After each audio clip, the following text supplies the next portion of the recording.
Well, good evening, ladies and gentlemen. I'm Bruce McDonald, and this is the Talamanca Review. And it's Monday, the 23rd of February, and it's 10:55 p.m. Not too late a start for me, I guess.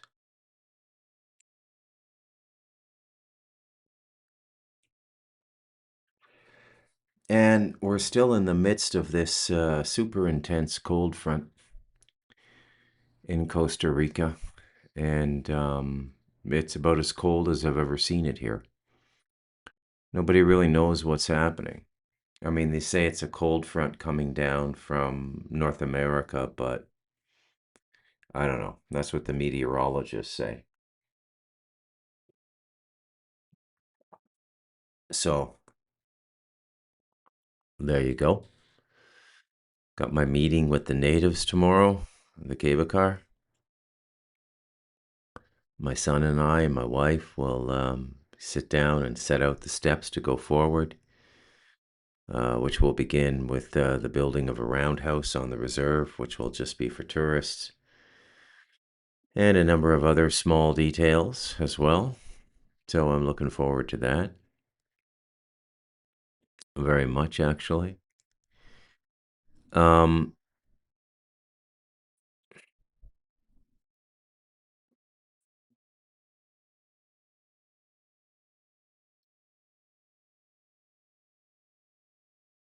yeah, other than that, there's not too much going on. I may be going back to work. Like, I work now. I have a little business on the side, but I got my residency now, so I started applying for some jobs here in Costa Rica. And if that happens, I think I would be, I don't know, maybe 2 or 3 days in the office, which would have me in the Central Valley, about 2 hours away. I'd either rent an apartment or just get Airbnbs when I go in. I don't know, one or the other. We'll see which is cheaper. I don't think I'd have to be in the office more than 2 or 3 days a week.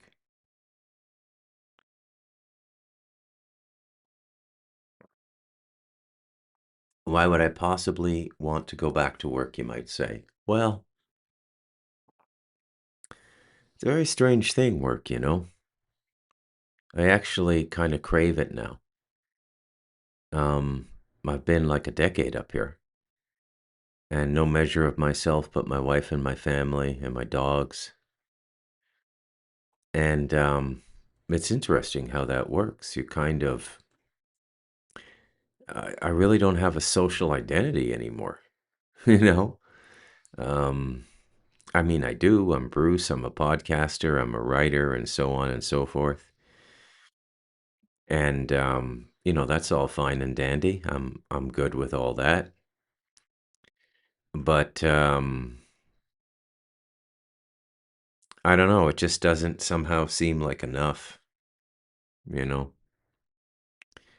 And the money over here in Central America, where I live, anyways, in Costa Rica, can be pretty good now, you know? Some of these jobs pay up around 80,000 US a year for a senior communications director or somebody who can run a whole writing department in a corporation that has to communicate. A lot of them are US satellite companies, so you got that too. And I'll keep doing my business with my partner Kevin, my boss, my partner, but that brings in a considerable amount of money too. But I don't know what I'm saying here. I mean, I just feel everything with me is intuitive. And I just feel if there's an opportunity to stack away some work and get myself more thoroughly prepared up here, then I'm going to do it, you know? And I think it would be kind of cool to work in a Costa Rican office and see how they do things over here and all that sort of stuff. I think it would be quite cool indeed.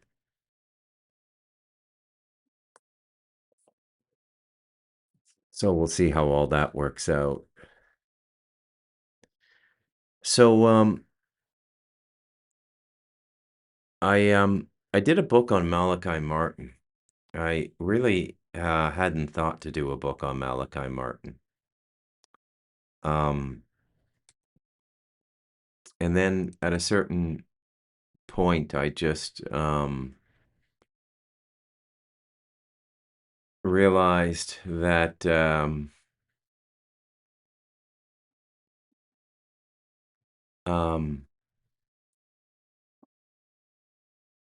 well, I don't know. It just popped into my head, and the moment it popped into my head, I thought, yeah, that's not a bad idea at all. It turned out brilliantly, like absolutely brilliantly. I'm really happy with it. Really captures him perfectly. For those of you who don't know, Malachi Martin was, it was hard to, there's been a couple books published. Very recently, there was a critical book published last year in 2025. Um, yeah, I think Malachi Martin was the real deal. I think he was true to the Catholic doctrine. I think he had a tremendous faith.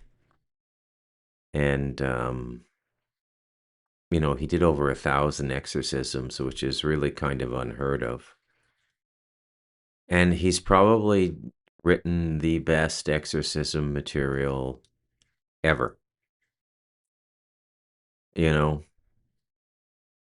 And for those of you who have adopted psychological or new age definitions of what a demon is, um,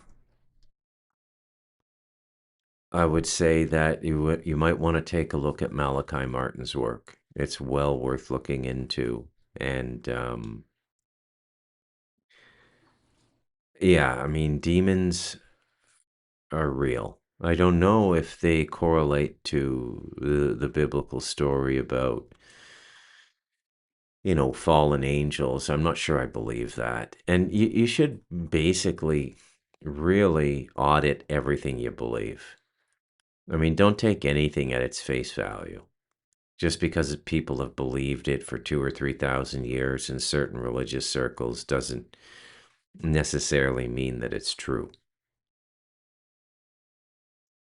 But that there might be a class of spirit, a being, an individuated expression of consciousness, living in a state of torment for reasons, whatever reasons you want to fill the blank in with, um, that absolutely hates human beings and hates the idea of human love. Those entities exist. And they're very daunting. It was just kind of put a chill up my spine working on the book on Sunday. And um,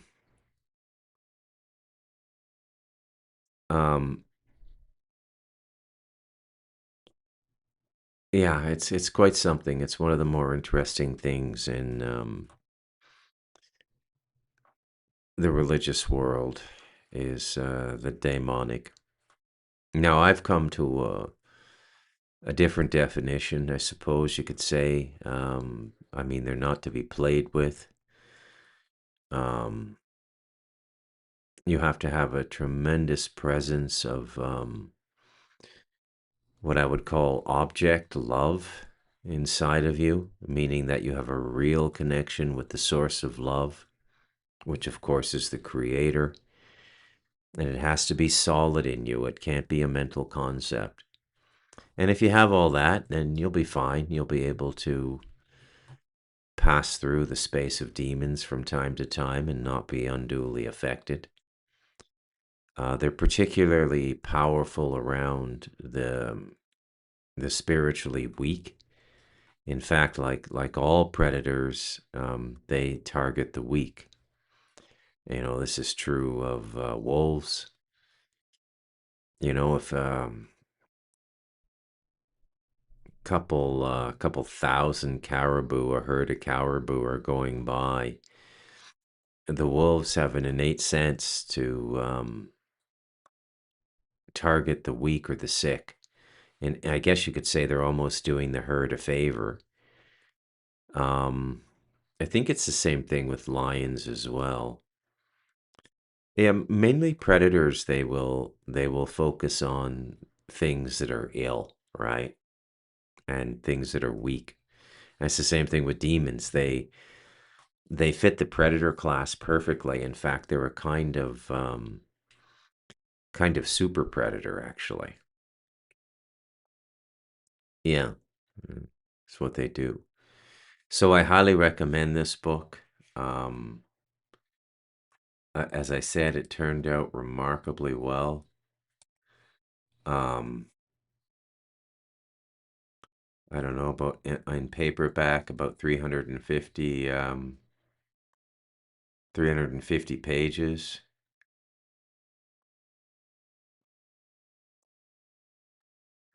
And one of the things that Malachi Martin was most famous for was being privy to the third prophecy of Fatima, the third secret of Fatima.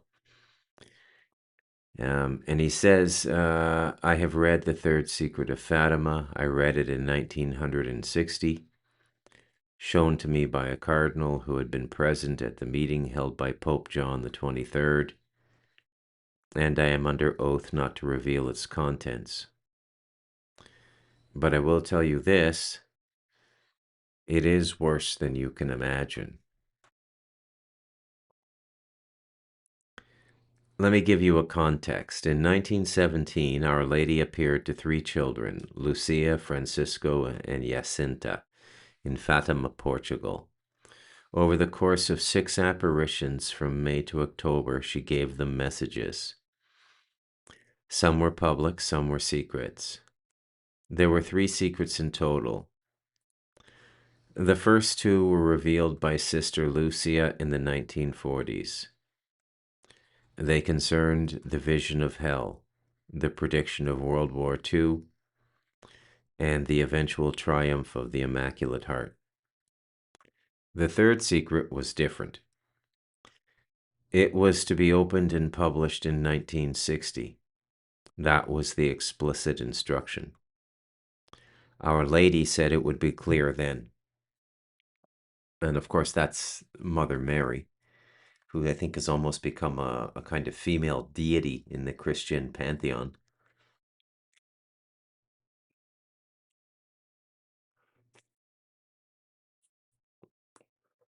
Um,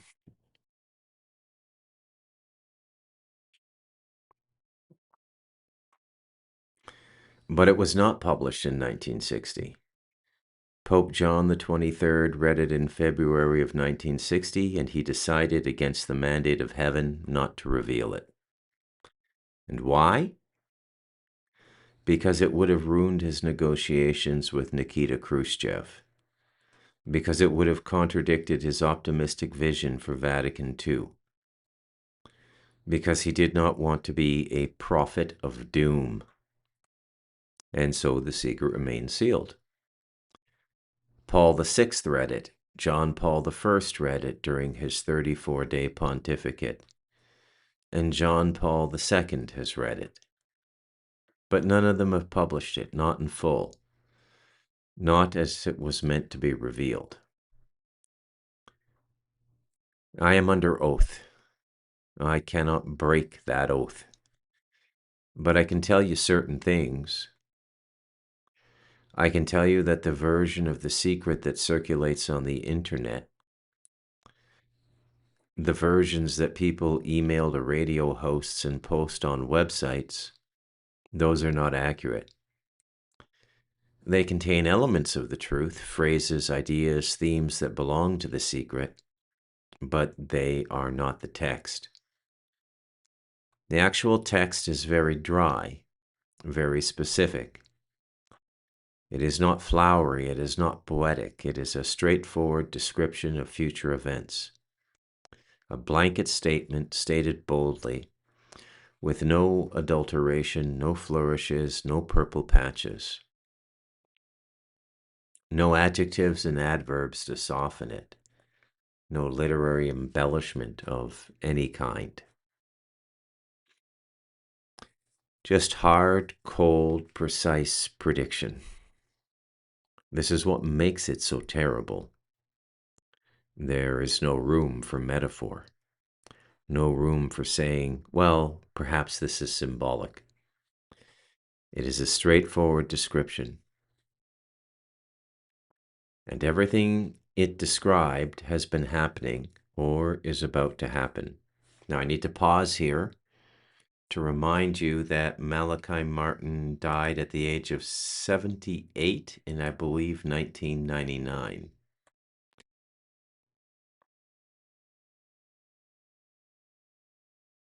When did Father Malachi Martin die, and how old was he when he died?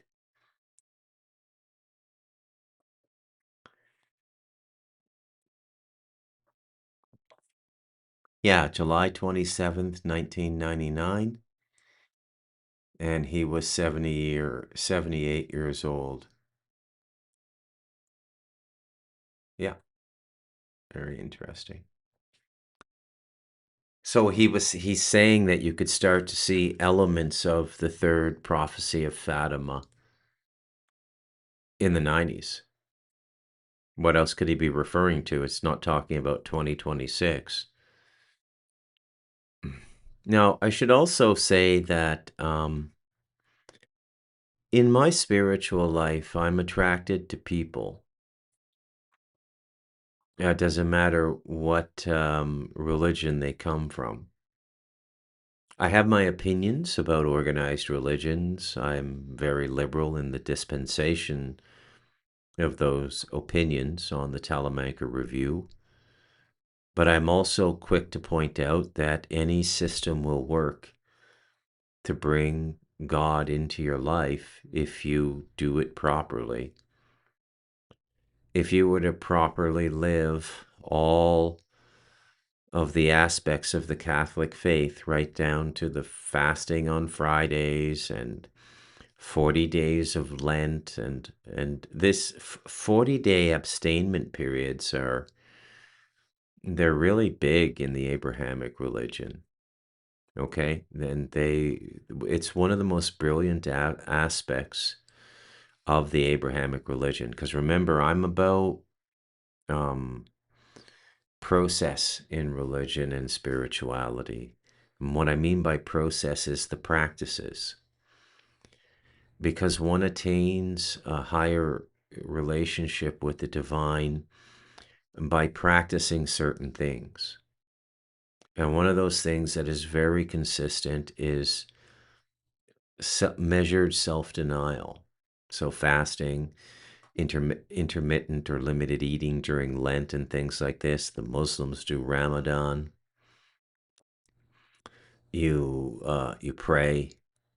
You try to atone for some of the things that you've done. And these are all extremely productive things. But I'm attracted to Malachi Martin as a spiritual figure. I see him almost as a kind of a yogi, actually. Um, because in the yogic system, they do have schools of yoga in which the masters are trained specifically for dealing with dark forces, as was Malachi Martin. Um, for those of you who don't know, the average priest can do maybe one exorcism in their life, and it can very often take 8 to 10 years off their life. That's how intense it is. Um, some can do more. Some are born to be exorcists. They just have a way of working with the dark energy that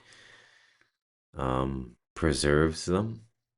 Um, I also have this ability as well. And I will tell you that Saturday night, I woke up Sunday and I did not even know Saturday I was going to do the Malachi Martin book. But Saturday night, something came and visited me, and it was pretty intense. And then I woke up the next day, Sunday morning, and I said, okay, I'm going to write a book on Malachi Martin. And it was very dark and very powerful. It was almost equivalent to what I dealt with in 2009 when I left the Sufi Durga. But this was just, it only lasted about 30 minutes, but it was intensely powerful. And at times like that, you have to sit down, you have to breathe through your nose. It'll seem like an anxiety attack, but it isn't. You'll know the difference. Um, and if it's your first time that something like this happens to you, it can be very, very, very frightening. Like all things that happen for the first time, it can be very, very frightening. And and then after a while, you just sort of get used to it, you know. But between all the stuff I've been through and the family I was raised in, my exposure to people like Robert, who could openly commiserate with the demonic realm, master of that ability as a human being as well. Also, very good at cleaning people of spiritual infection. You just sort of get used to it. And then, so when I got the book finished and I was very happy with it, I went, wow, I think this is why the demon appeared. Um, I don't believe the church's backstory on demons. Um, and there's a lot of theological questions that remain unanswered. Like, for instance, why did the Jews never talk about demonic infestation? I mean, their secular ruler, Solomon, openly commiserated with demons, openly, and then was given the signet ring to control the demons. And so why is this the inheritance of this as a religious system not passed on through Christianity and Islam? It's an interesting theological question. I I think I just opened up a can of worms there. That could be a whole other podcast.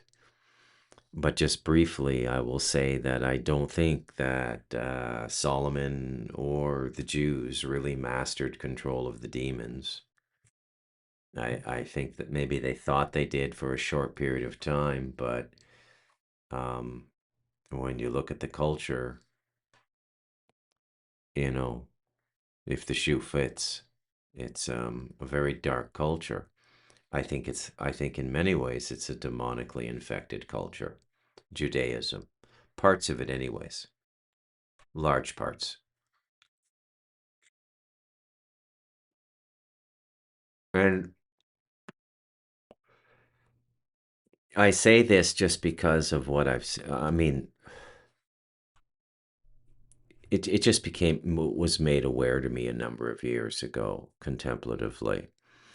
And then I think even average people should be starting to pick up on this now. I mean, we've seen a lot of war in our lives. We've seen some pretty horrible things.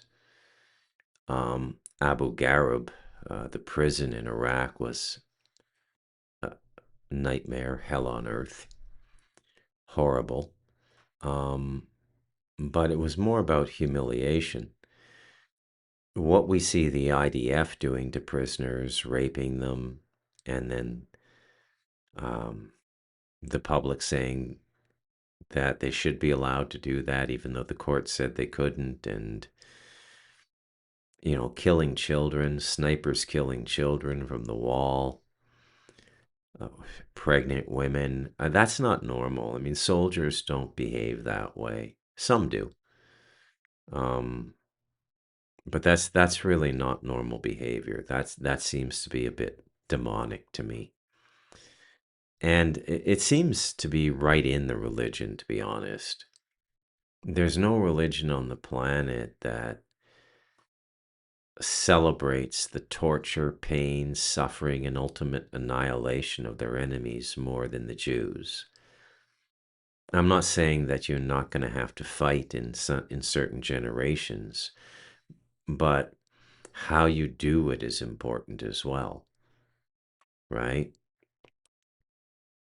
And we don't, or they don't do it very well. And they're very comfortable with darkness, the Jewish religion. So I think the demonic presence is all through that religion.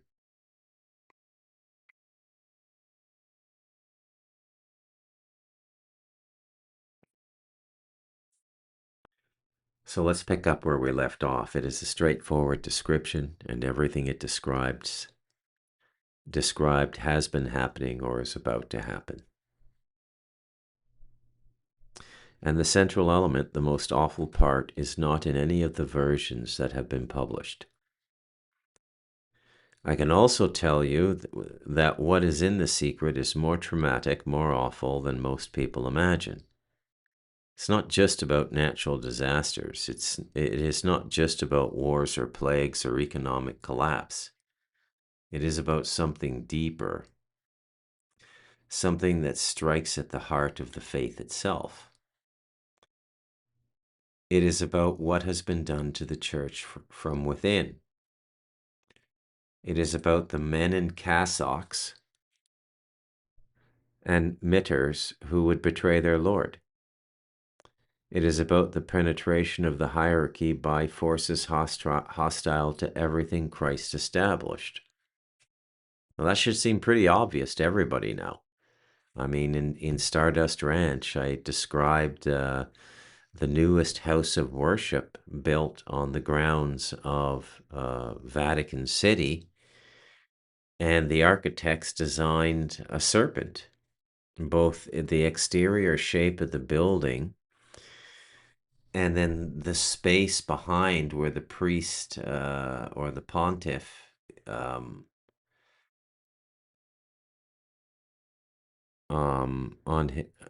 is also the face of a serpent. This has been out in front for quite a while now. Malachi Martin's not saying anything that really distresses me here. Yeah.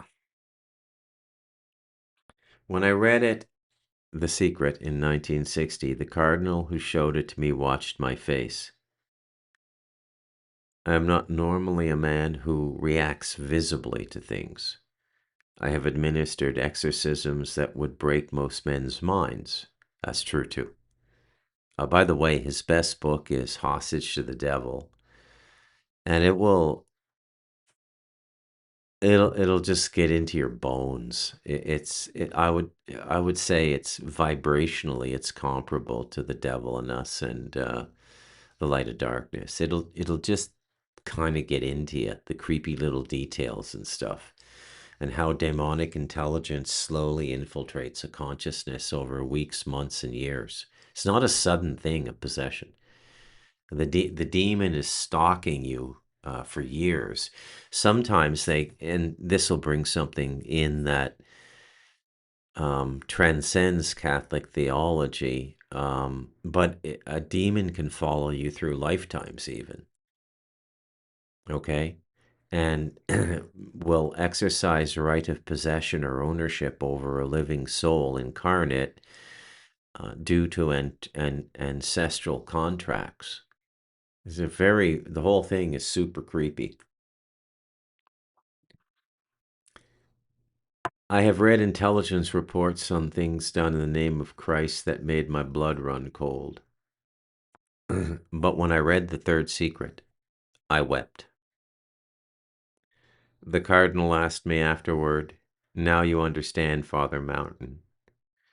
Now you understand why the Holy Father cannot publish it." I understood the reasoning. I did not agree with it, but I understood it. The secret mentions something that has now come to pass. It says cardinals will oppose cardinals, bishops will oppose bishops, and that has happened.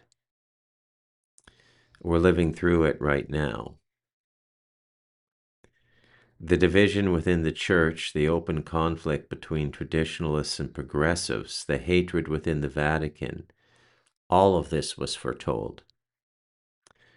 And it says Satan will walk among them, not metaphorically, not in some abstract sense, but actually. Satan will have influence, will have agents, will have power within the highest levels of the church. This too has happened. I have spoken about the enthronement of Lucifer within the Vatican on June the 29th, 1963. This is part of what the third secret foretold. So he's talking about Vatican II there. And that's the thing that Mel Gibson rails against too. Now,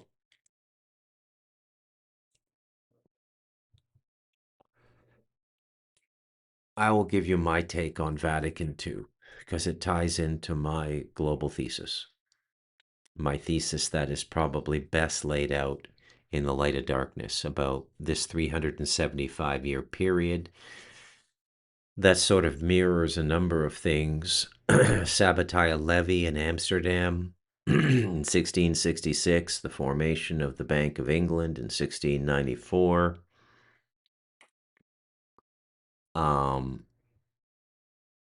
and any number of things moving up to the present day. But what we're talking about here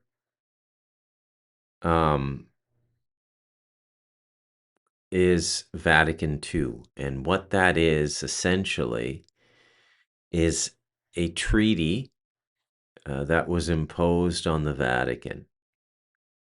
Okay? Or if it wasn't directly imposed on them after World War II, because the church has a checkered history in World War II. The church originally supported Hitler. I don't know if you know that. And the church helped a lot of the Nazis get out after the war.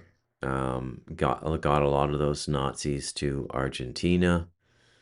The church can do a lot of things if it wants to operate as an intelligence unit. I mean, how many entities on this planet have offices in every major city of the world, from third world to first world?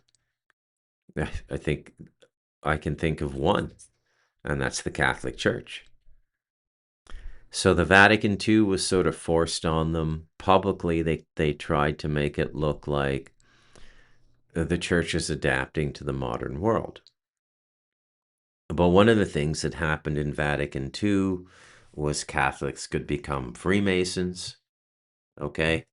And this is a big point to address, okay? Because the Catholic Church prevented membership in Freemasonic lodges up until Vatican II. Now, what this new decree in Vatican II means is that you could not only be a Catholic and a Freemason, but you could be a priest, a bishop, or a cardinal and be a Freemason. And Freemasonry, despite what your brother-in-law tells you, is not a benign organization. It's just, I don't know how many times this has to be stated for people. Now, the reason that all of these things function, on the one hand, very perfunctorily, which means rhythmically and in a routine way, nothing really diabolical about them, is the principal spiritual discharge that comes about from studying the Kabbalah and Kabbalah related materials. And make no mistake about it, the Masonry is not Protestantism, it is Gentile Judaica. All right, so it's a minor exposure to the teachings of the rabbis, which have been cultivated through the aggregation of occult texts that go back probably right to the flood. Okay, and in some instances, they've probably found stuff that predates the flood. But what people need to realize about the Jewish religion is that in a lot of ways they're the pack rats of the religious and spiritual world. I mean, they don't throw anything away. There are more grimoires in Judaica than any other religion in the world. And the Kabbalah is, in my opinion, a highly compromised text that is comparable to working with nitroglycerin or C4.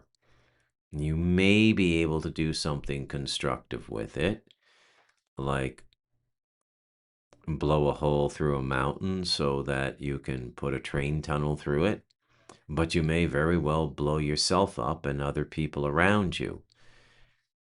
And it has to do with the magic of the Kabbalah, because the Kabbalah is very much about manifestation. It's very much about it's very Luciferian in that in that it's about the self-empowerment of consciousness. And I've known many people like this, um, and not necessarily Masons, but they may have gotten their training somewhere else, in an ancillary magical system. Um, but they all sort of suffer the same fate, which is diabolic infestation in their thoughts and a kind of diabolic moral compromise due to an emerging superego in which the person can no longer control themselves. All right. So this happens when very powerful energetic structures come into the mind and the personality. All right. So, as I've said numerous times on the Talamanca Review, the experience of God is taken in slowly beyond the mind. And so, the process I follow of meditation is of sitting still until such a point where the God energy can enter in. But it's not entering into what you would call the personality of Bruce McDonald. It's entering into the consciousness, and I sort of surrender to it. Because the God force, the God energies are object forces. One should not try to control them or tame them with the mind. But such is the vanity of the sorcerer class of human being, which is a cross between an acolyte and a sociopath, right? And make no mistake about it, there are many people in the world who are billionaires who have accrued their wealth using the technology of the Kabbalah.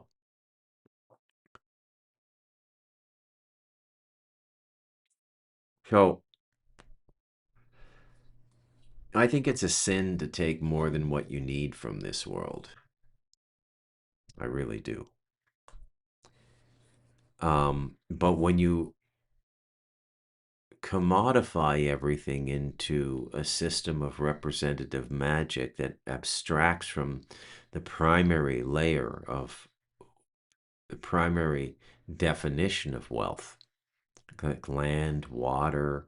This is what wealth is. It's not money. Money is a representative magic we created to organize the concept of wealth, and we commodified it as well, which was extremely bizarre. So people have grown comfortable in the idea that, making a lot of money is a good thing. And I don't have anything against it. I mean, if you listen to the show and you're worth 100 million, fantastic. I mean, I hope the show benefits you. I've known a few billionaires in my life. Most of the ones I met were in Taiwan, Chinese billionaires. But when you strip money away from it, okay, and let's say that you had an apple orchard and your harvest one year exceeded your ability to sell the apples. and you had a surplus left over, what would you do with it?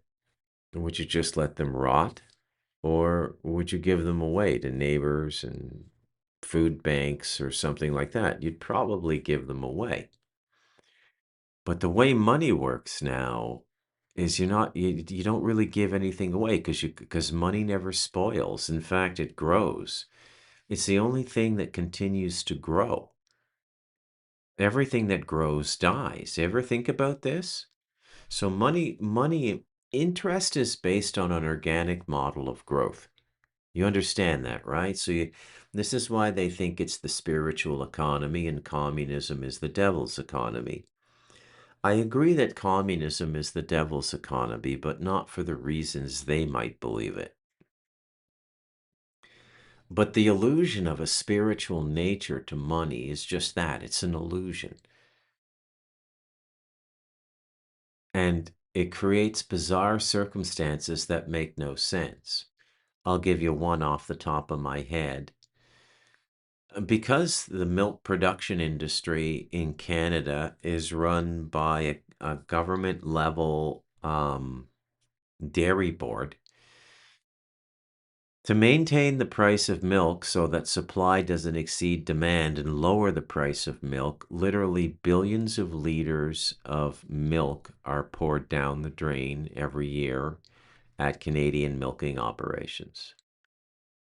And so you take a natural wealth like a cow's milk, which feeds children, you commodify it or translate it into money, and the end result is you're pouring the milk down a drain. Another example was, I forget what city it was. It might have been Cincinnati.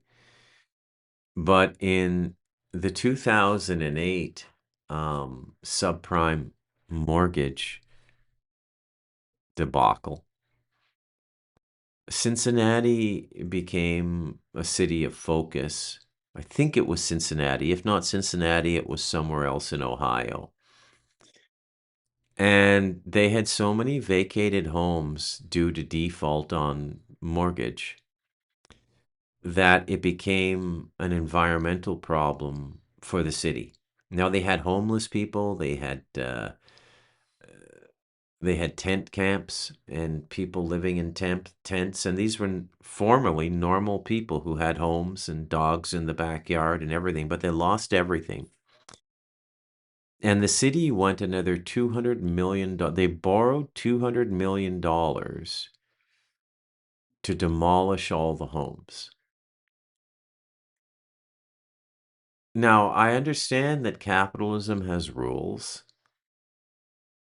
but if you're living in an economy that is actually destroying primary wealth objects like houses, you may not be living correctly.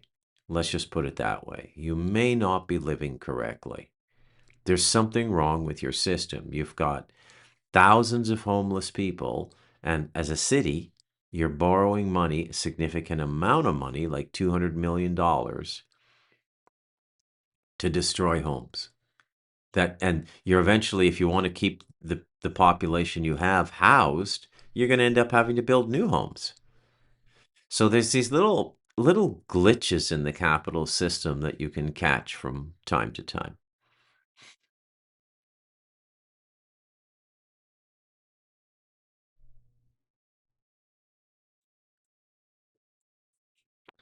So let's get back to Malachi here. I don't even know how I got onto that, but you know how it goes on the Talamanca Review.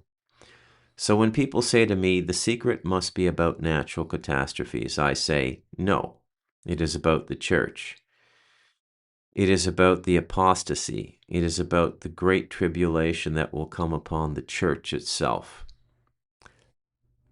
And let me press this point further because people do not want to hear it. When we speak of the church in crisis, people imagine what a kind of polite disagreement among theologians, a paper war of position statements, a tension in the bishops' conference. They do not imagine what I have seen. Men who wear the Roman collar, who say Mass every morning, who have given decades of their lives to the institutional apparatus of the church, men who have been in their own souls enemy of what the church was built to do, men who have taught false doctrine deliberately, men who have protected predators deliberately, men who have undermined the papacy from inside its own offices deliberately. Not fools, not misguided idealists, men with a project. The third secret speaks of this reality. It speaks of the corruption of the shepherds as one of the great instruments of the chastisement. Because when the shepherds fail, the lambs scatter. And when the lambs scatter, the wolves pick them off one by one. Every priest I know who has held the faith has paid a price. The ones who have preached clearly on contraception have been pulled aside by their bishops and told to stop. The ones who refuse to give communion to notorious public sinners have been transferred.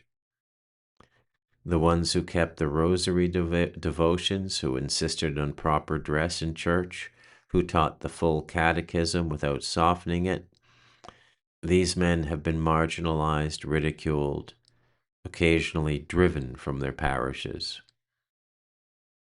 And the men who taught error, who enabled sin, who celebrated the destruction of Catholic family life with secular psychology disguised as pastoral care, those men receive the appointments, the honors, the positions of authority. So he's talking about like what we call DEI, which, and remember, we're talking about one of the most noted demonologists in the 20th century, probably the preeminent exorcist, along with Father Amorath, who was played by Russell Crowe recently in a movie. Very bad, but I'm telling you these things. Okay? Now, I said earlier in this podcast that for me, as I go through my spiritual life, I'm not attracted to doctrines. I'm attracted to people. And everything I've learned about spirituality has come from the superstars of spirituality, which are scattered through all religions and practices, even right down to shamanism. So I don't follow a shamanic religion, but I've known shaman and learned from them. I would not, in any sense of the word, consider myself Catholic, nor would I have considered myself Catholic from the age of 15, when I was given the choice in my family home to stop going to Mass, which I immediately did. But I am attracted to Malachi Martin because Malachi Martin is a man of spiritual experience, and his spiritual experience focuses on darkness and demonology. So that's why I'm attracted to him, just the way I'm attracted to Rumi, Bulleh Shah, and Ibn Arabi in the Islamic world. Just like I'm attracted to Milarepa in the Tibetan world. I follow the people, okay? And that's a very interesting spiritual path. I have my core disciplines. My core discipline is meditation and fasting, although it's been over a year since I've done a significant fast. I'm due for an 11 or 12-day fast. I usually disappear when I do that. I don't podcast, if you remember. And it's always funny because when I come back to podcasting, it takes me a while to get the hang of it again. I can't do 50 minutes. It's kind of a weird little thing, this whole podcasting world. When you've got your momentum and you're only taking 1 or 2 nights off a week, it's pretty easy to get a here every day and podcast. It's just something forms in your subconscious. You train yourself to prepare yourself to speak every night. When I take a break and I go into an alternate reality, which is what a long fast is, it's an alternate reality, and I come back, it's harder to fast. So I don't know if I would be celebrating the destruction of the Catholic Church. I think it's got a very checkered past. And I think that Malachi is telling the truth when he talks about um, these things about modernization. I mean, in many ways, he was the first guy to correlate progress, liberalism, diversity, equity, and inclusion with Satan, which is why he's an interesting character and probably one of the most authoritative voices on Satan in the world when he lived by direct experience. Okay, so let's finish this up. So they failed upward in the Vatican, is where we left off. That inversion, the faithful punished, the faithless rewarded, is one of the signs the third secret foretold. A time when the institutional structures of the church would be operating against the mission of the church, when wearing the uniform would be a mark of suspicion rather than confidence. We are living in that time. Very interesting prognosis. Okay. And I think that's about enough for tonight. I don't have anything more to say. Very relaxed podcast tonight. Different than the shit talk the other day. But guard your light, man. We're in a dark time. I'm Bruce McDonald, and this has been the Talamanca Review.